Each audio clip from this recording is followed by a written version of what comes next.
Anies Baswedan ditampar saat kampanye viral.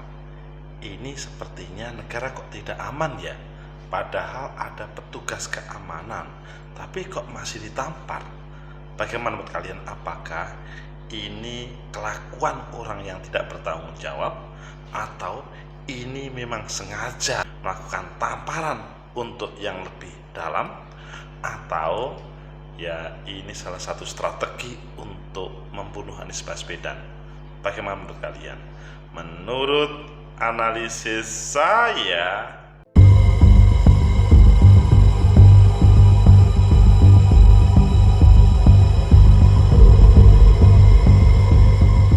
Assalamualaikum warahmatullahi wabarakatuh. Salam sejahtera untuk kita semua. Pecinta masa depan negeri, tegakkan kebenaran, lawan ketidakadilan. Anies Baswedan ditampar ceplok pada saat jalan kampanye. Di mana aparat keamanan, atau apakah memang ini dibiarkan saja oleh aparat keamanan? Padahal semua calon presiden sesudah ditetapkan sebagai calon, yang namanya petugas keamanan itu melekat. Ayo kita baca di beberapa media, selanjutnya nanti kita kupas sebenarnya apa yang terjadi dan solusinya bagaimana. Pertama kita baca di Detik, viral Anies ditampar saat kampanye, Timnas Amin akan tingkatkan pengamanan.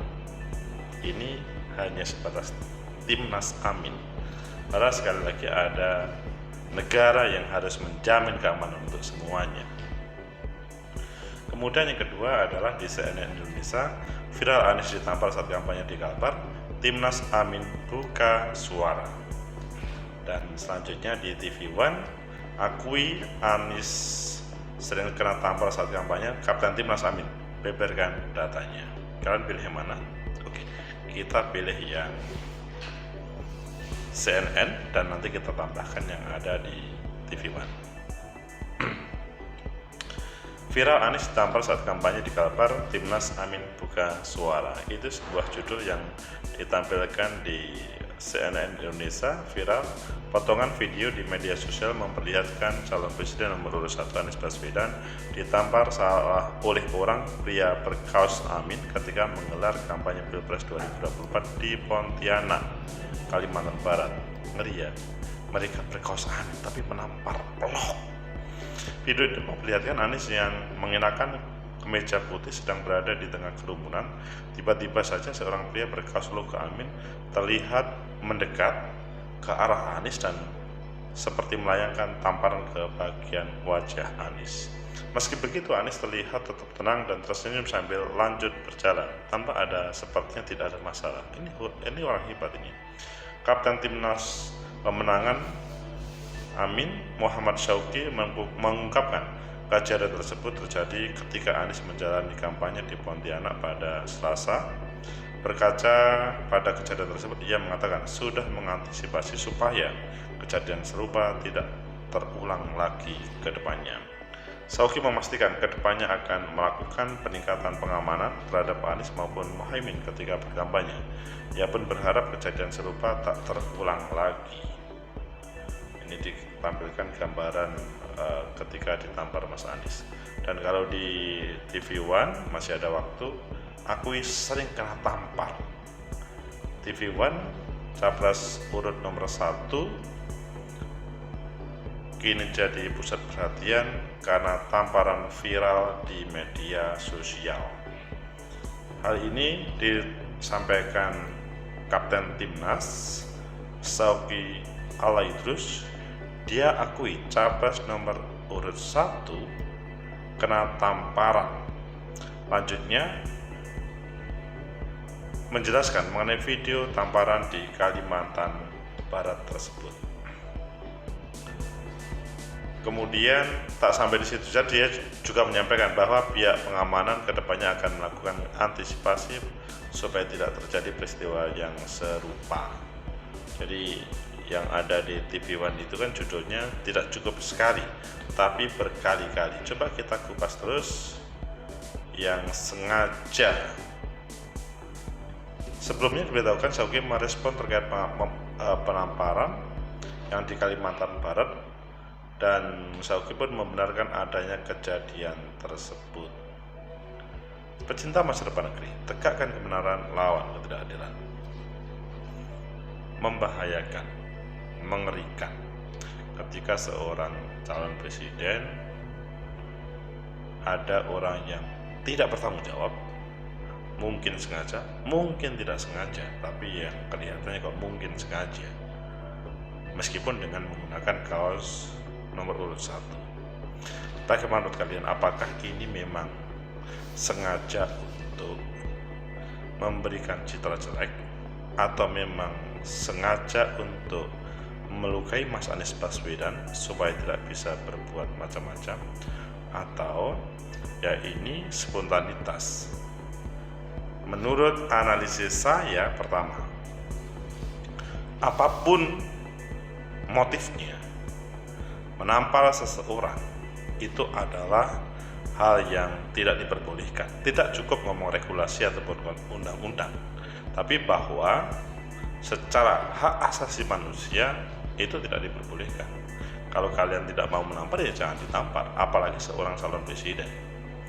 Ini melukai hak asasi manusia, apalagi seorang calon presiden. Jadi apapun motifnya, ketika motif yang saya sampaikan tadi itu tidak boleh, sangat dilarang, karena akan memberikan hal yang tidak baik atau menyakiti orang lain.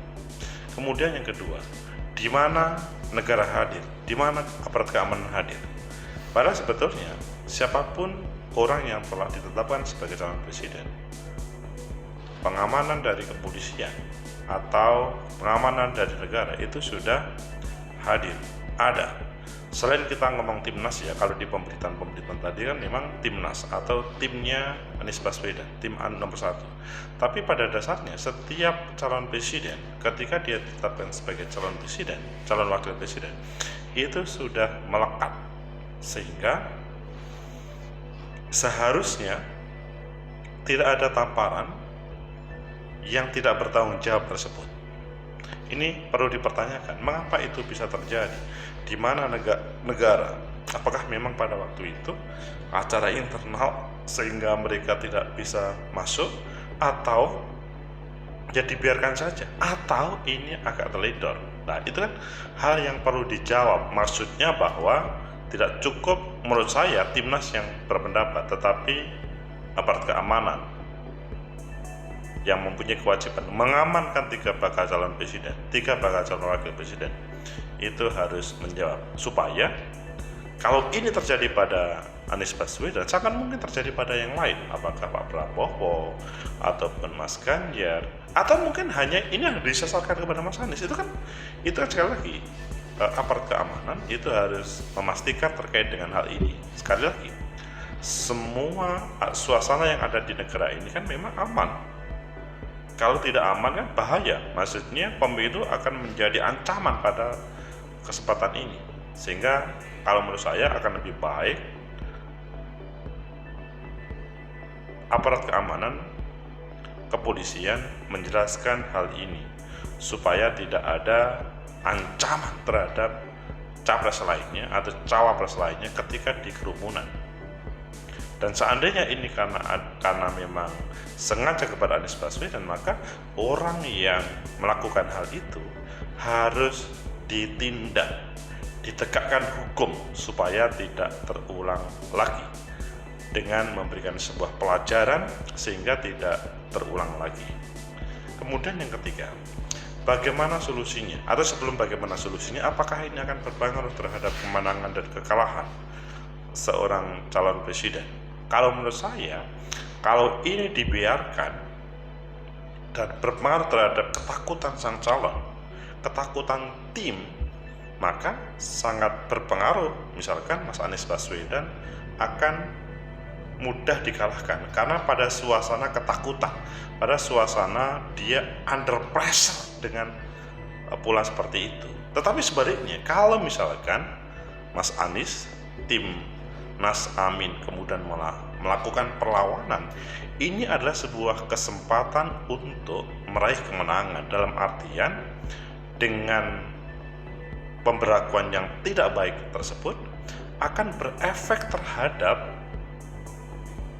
kekuatan dari dalam, dan kemudian apresiasi dari luar. Apresiasi dari luar itu kemudian publik melihat ini serius, ada orang yang tidak bertanggung jawab terhadap Mas Anies Baswedan misalkan. Jadi tinggal bagaimana misalkan seseorang, tim atau Mas Anies merespon hal tersebut. Seandainya yang terjadi pada pertama, Mas Anies ketakutan, tim ketakutan karena memang under pressure, maka menurut saya ini adalah perjalanan demokrasi yang sangat tidak baik, catatan demokrasi yang sangat tidak baik. Sepertinya lawan dari kekuasaan kemudian dibuat takut, dibuat untuk tidak aman. Dan ini menurut saya sudah bukan waktunya, tetapi bisa saja itu terjadi. Sebaliknya, semoga yang terjadi adalah bagaimana penegak hukum melakukan penegakan secara benar, sehingga tidak ada efeknya terhadap apakah ini membawa kemenangan dan kekalahan. Biarkan semua calon presiden, calon wakil presiden itu melakukan kampanye secara serius, visi misi ditampilkan, programnya juga menyapa masyarakat mereka secara lugas, sehingga bisa nyambung komunikasinya. Nanti 14 Februari pilihan pemilih itu kemudian karena mereka terbuka, pemilih terbuka terkait dengan nomor 1, nomor 2, nomor 3, bukan karena sebuah intimidasi atau sebuah under pressure dari seseorang atau dari lembaga negara ataupun lainnya. Semoga menjadi pembelajaran bagi kita bersama. Vandalisme harus dilawan supaya tidak terjadi atau tidak menjadi ancaman terhadap negara demokrasi. Semoga bermanfaat. Like, subscribe, comment, and share. Sampai jumpa.